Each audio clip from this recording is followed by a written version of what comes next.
virée sur le Maxi Edmond Rothschild, les réclamations de plusieurs concurrents en série sur la première étape de la Mini Transat. Bienvenue à bord du 52e épisode de la Semaine Voile du Télégramme. On part pour cette course-là pour la gagner. 10 nœuds de vent seulement, mais c'est suffisant pour que le Maxi Edmond Rothschild s'offre une petite envolée à plus de 30 nœuds au large de Groix. Mais un vol sur une patte seulement, le Maxi Trimaran étant privé de son foil et de son safran tribord suite à un choc lors d'une sortie d'entraînement quelques jours plus tôt du côté de Port-la-Forêt. Pas idéal dans la perspective de la Transat Jacques Vabre, dont le départ sera donné le 7 novembre prochain.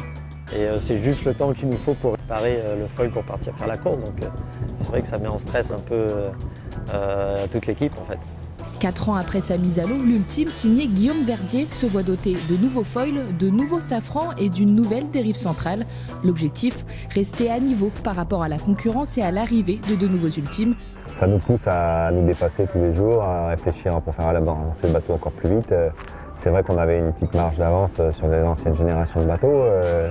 Mais là, voilà, c'est des bateaux qui sont plus récents aujourd'hui, qui sont aboutis parce que c'est la réflexion de leur expérience, de ce qu'ils ont vu sur nos bateaux aussi. Et du coup, en général, quand on fait un bateau plus récent, il est plus rapide, sinon c'est qu'on s'est planté.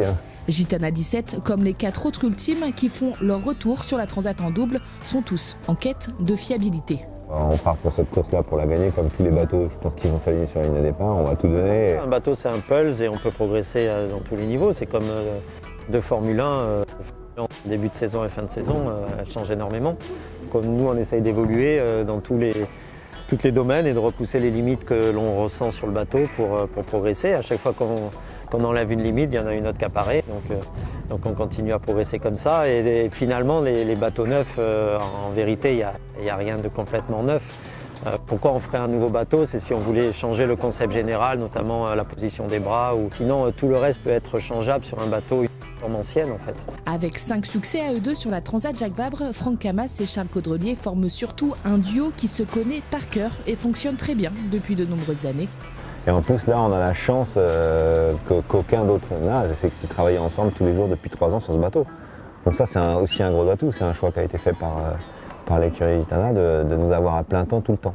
Après cette Transat en double, dont l'arrivée sera jugée à Fort-de-France en Martinique, Groupe Edmond Rothschild devra rentrer Fissa en Bretagne afin de se mettre en stand-by pour une nouvelle tentative sur le trophée Jules Verne. Le convoyage retour des Antilles s'effectuera en faux solo pour Charles Caudrelier qui en 2022 sera seul à la barre de l'ultime sur la route du Rhum, mais aussi en 2023 sur le Tour du Monde. Samantha Davis, qui avait dû abandonner son dernier Vendée Globe, rêvait d'un bateau neuf pour un nouveau tour du monde en solitaire. Eh bien, la Britannique va l'avoir. Avec le soutien d'Initiative Cœur, elle a lancé la construction d'un plan Magnuard dans les moules de l'ex-L'Occitane, au chantier Black Pepper à Nantes. La plateforme de son foiler devrait revenir à Lorient dès décembre pour une mise à l'eau prévue en mai 2022. La première course avec son bateau neuf sera la route du Rhum, avant un 4e Vendée Globe en 2024. Le propriétaire de son ancienne IMOCA est connu, Arnaud Boissière repart pour un 5e Vendée Globe.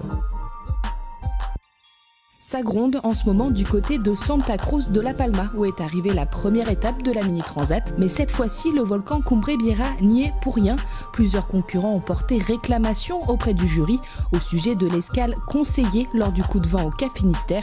En série, certains demandent l'annulation pure et simple de la première étape, remportée avec une énorme avance par le jeune Allemand Melvin Fink, le seul à ne pas s'être arrêté. Dans cette histoire, tout tourne autour de la formulation et de l'interprétation du message reçu par les ministres. Un message qui, d'après les réclamants, n'était pas le même selon la zone de navigation. On vous demande de vous arrêter pour la zone Finistère Nord et Sud. On vous conseille de vous arrêter pour la zone Porto. Ces réclamations seront jugées par un jury international avant le départ de la 2e étape le vendredi 29 octobre. Et en attendant la décision du jury, les concurrents ont eu la mauvaise surprise de voir les ponts des bateaux recouverts par une épaisse couche de cendres émanant du volcan. L'équipe de France de kitefall était au grand complet cette semaine à Torre Grande en Italie où se déroulait le championnat du monde de Formula Kite. Le Français Théo Dramecourt a été sacré champion du monde devant Axel Mazella, sacré lui champion d'Europe le mois dernier à Montpellier. Chez les femmes, Lauriane Nolo termine sur le podium à la 3e place.